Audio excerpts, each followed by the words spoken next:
Ag PhD full episodes and more are now available on Acres TV, the newest ag platform connecting you to fields of information. Look for us on watchacrestv.com.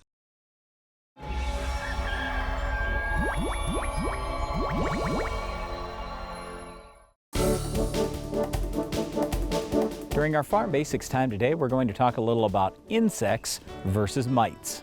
Well, here's the big key. Mites are not insects, and it takes different methods to get them under control than it does your standard insects. So, for example, many farmers are used to fighting grasshoppers and bean leaf beetles and clover worms and those types of insects that will chew on their crops.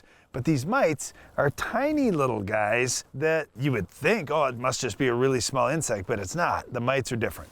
Yeah, they're literally microscopic in a lot of cases. You're not going to be able to see them with the naked eye. A lot of times, like when we're out in our fields, we go, oh, there's a bunch of leaf speckling there. It's probably mites. Let's get out a magnifying glass and just see if we actually have mites.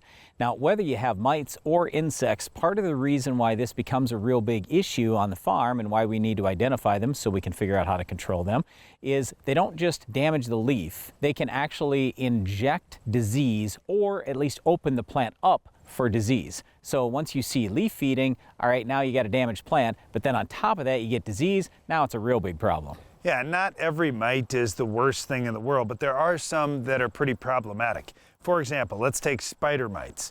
On dry years in our area, we end up getting mites in our corn and our soybeans and other crops. And those little mites on a year where your plant's already moisture stressed, well, they put even more stress on the plant. And they, depending on when they come, especially if they come earlier in the season, they can create some significant yield loss. And if they're on the undersides of leaves, down on the lower parts of corn plants, they can be really tough to get too. Well, Darren said in dry years, here's the thing, in wet years, we see a lot of these mites getting a disease and then they die. So ideally, we'd love to never have to spray a miticide to kill the mites or an insecticide to kill the insects. We want beneficial insects to control all these things for us, or for, like mites, to get a disease and they die off. So that would be great, but we just never know for sure when that's going to happen.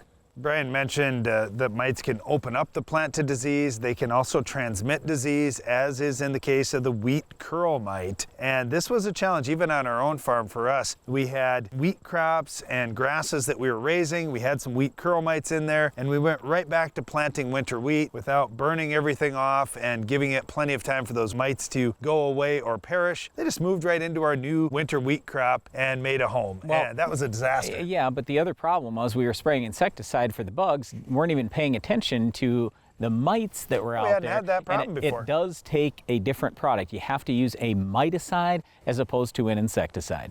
Well, mites and insects can both be a problem in crops, but they're totally different things. Mites are not insects. And so it's good to get that clarified. Like Brian was saying, it's going to take different things to get them under control. It's also going to take something separate to get our weed of the week under control. Can you identify this week's weed?